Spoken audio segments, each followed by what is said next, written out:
Dikkat eksikliği ve hiperaktivite bozukluğu aslında günümüzde en çok konuşulan konuların başında olmasına rağmen kanaatimce yanlış anlaşılan konuların da başında gelmektedir. Dikkat eksikliği ve hiperaktivite bozukluğu çocukluk döneminden başlayıp yetişkinlik dönemine kadar meydana gelen unutkanlık, dikkatsizlik, hatırlayamama gibi etkenler barındırdığı gibi buna ilaveten ek olarak hareketlilik, aşırı hareketlilik kavramlarını da barındıran bir bozukluktur. Bu çocukluk döneminden başlayarak ileriki yaşantıya kadar devam eder. Burada iki türlü dikkat eksikliği ve hiperaktivite bozukluğundan bahsedebiliriz. Birinci olarak biyolojik faktörler vardır. Yani biyolojik faktörler dediğimiz gelişmiş beyin resimlerinde, beyin tomografisinde bazı dikkat eksikliği ve hiperaktivite bozukluğu yaşayan çocukların beyin saplarının diğer çocuklara göre daha keskin olduğu ve bunların hayat boyunca bu türlü sorunlarla baş etmek zorunda kalabilecekleri ve bu sorunların hayat boyunca karşılarına çıkabileceği anlamına geliyor. Burada biyolojik bir gerçeklik vardır. Bu çocuklar hayat boyunca tedavi görmeleri gerekiyor. İkinci olarak ise çocukların yetişme şartlarından dolayı kaynaklanan bir dikkat eksikliği ve hiperaktivite bozukluğundan bahsedebiliriz. Günümüzde aslında en çok kavram kargaşasına sebebiyet veren bu ikinci kavram. Özellikle psikiyatristlerin de ayırmakta zorlandığı kavramların başına geliyor. Yanlış pedagojik hatalar sonucunda çocuklarda dürtüsellik meydana geliyor. Dürtüsellik de dikkat eksikliğine ve hiperaktivite bozukluğuna benzeyen semptomların, belirtilerin ortaya çıkmasını sağlıyor. Bu dikkat eksikliğiyle karıştırılabiliyor. Çocukluk döneminde çocuğun gerekli uyaranlara maruz kalmaması, sürekli tabletle meşgul olması, sürekli televizyonla meşgul olması, asosyal bir yapıya sahip olması, hızlandırılmış bir sistemin beynine aktarması, bu da aynı belirtilere sahip olduğuna, aynı belirtilerin oluşmasını sağladığından dolayı dürtüsellik grubuna alınması gerekirken dikkat eksikliği grubuna alınıyor. Burada özetle dikkat eksikliğini şöyle tanımlayabiliriz. Çocukluk döneminden itibaren çocuklarda meydana gelen unutkanlık, hatırlayamama, sakarlık gibi davranışları içeren ve buna ilaveten aşırı hareketlilik gibi davranışları içeren bir bozukluktur. Bu çocukluk döneminde meydana gelir ve bunun iki gruba ayrılır. Birincisi biyolojik temellidir. Yani biyolojik bir kanıtı vardır. Bu tedavi olması gereken bir süreci kapsıyor. Tedavi edilmesi gereken bir yönü kapsıyor. İkincisi ise pedagojik hatalardan dolayı meydana gelen, dürtüsellik sonucunda meydana gelen bir dikkatsizlik, beynin o bölgesinin gelişmemesiyle ilgili bir sorundur. Bir insanda dikkat eksikliği ve hiperaktivite bozukluğu varsa bunun birçok alameti vardır. Yapılacak incelemeler sonucunda ortaya çıkıyor. Çocuk birkaç tane konuda dikkatsizlik gösteriyorsa bunda dikkat eksikliği vardır diyemeyiz. Dikkat eksikliği olabilmesi için ders başarısızlığının olması gerekiyor. Söylenilenleri çabuk unutmak gerekiyor. Artı ilaveten davranışsal olarak da sıkıntılar olması gerekiyor. Davranışsal olarak ne gibi sıkıntılar olması gerekiyor? Bir şeyleri unutma, eşyasını unutma veya bir yerde dikkat etmemesi sonucunda bacağının takılması, ayağının takılması veya başkalarının sözünü kesmek veya dikkatsizlik sonucunda bardak, tabak gibi kırma faaliyetlerinin meydana gelmesi. Bunlar insanlara bir fikir veriyor. Yapılacak incelemede bunların çocuğun hayatında ne kadar olduğunu gözlemlemek, ayrıyeten hikayesini de almak, tanımlamak için en önemli etkenlerden bir tanesi. Tanımladıktan sonra asıl tedavi süreci, asıl rehabilitasyon süreci başlıyor. Rehabilitasyon sürecinde de günümüz tıbbı genelde ilaç odaklı farmakoterapi sistemi uygularken alternatif tıp yöntemleri de var. Bunlardan bir tanesi de nedir? Çocuğun dikkatini geliştirici çalışmalara maruz bırakmak. Nörofeedback gibi, dikkat merkezleri gibi çalışmalara maruz bırakmak.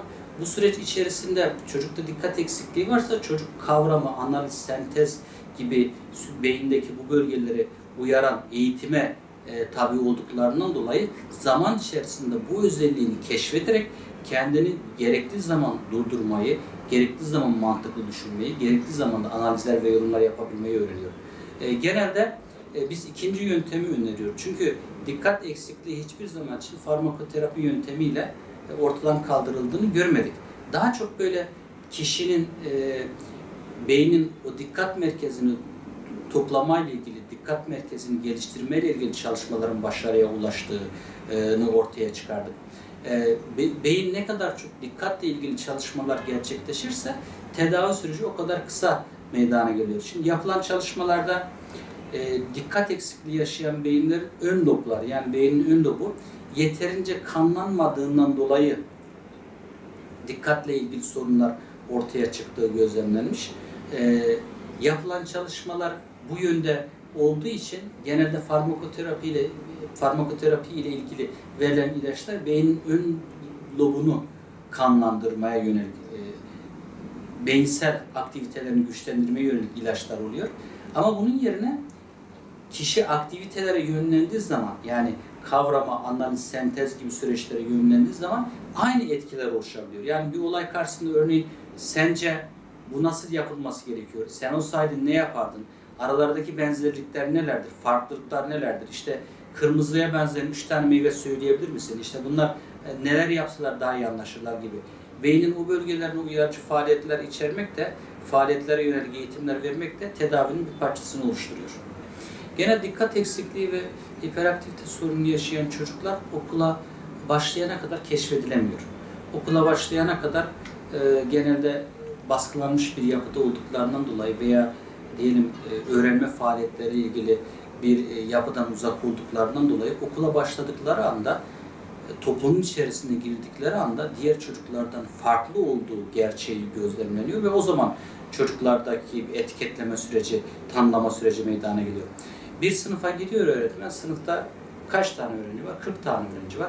40 tane öğrencinin içerisinde birkaç tane öğrencinin diğerlerinden farklı olduğunu gördüğü zaman öğrenme problemlerinin meydana geldiğini, daha çok hareketliliğin olduğunu gözlemlediği zaman tanımlama işlemleri asıl o zaman başlıyor.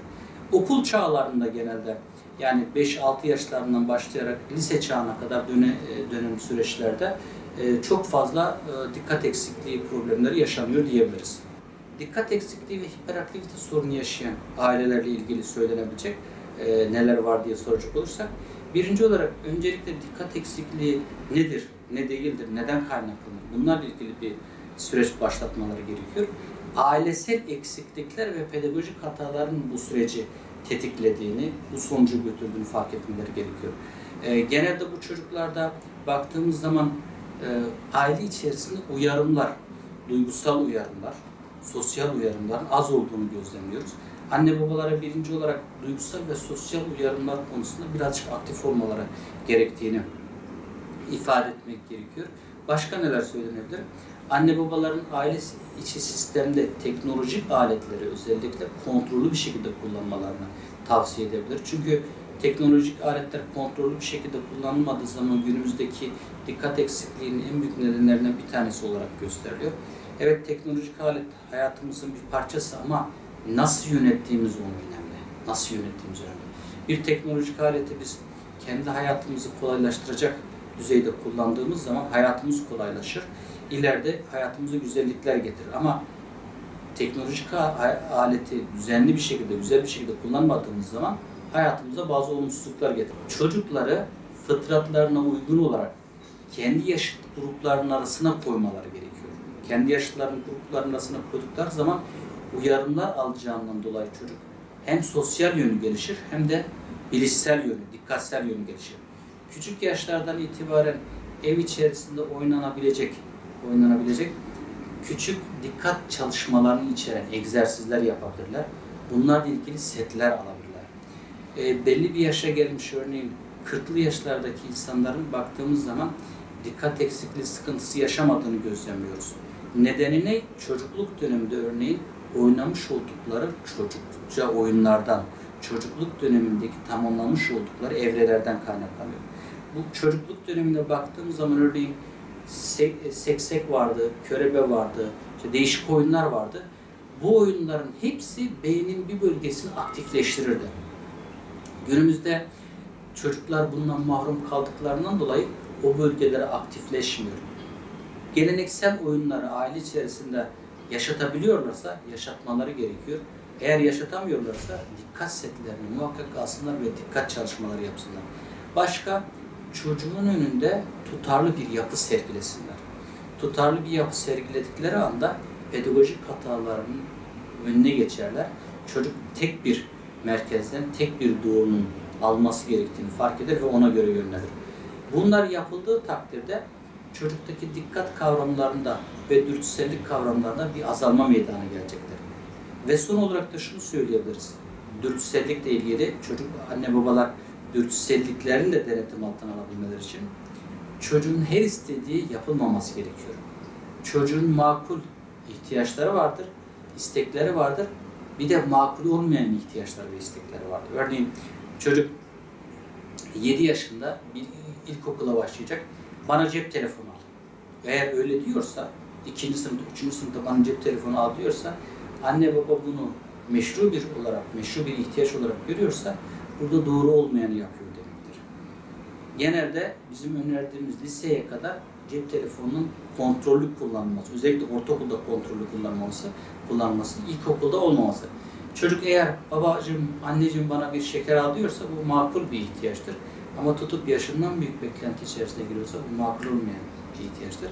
Anneler, babalar makul olan ihtiyaçlarla olmayan ihtiyaçları karşılaştıkları anda, çocukların her istediklerini yapmadıkları anda dürtüsellik dediğimiz, sabırsızlık dediğimiz sistem onların dünyasına entegre edecekler ve bu sayede çocuklar da gelecekte kendilerini kontrol edebilen bireyler haline gelecekler.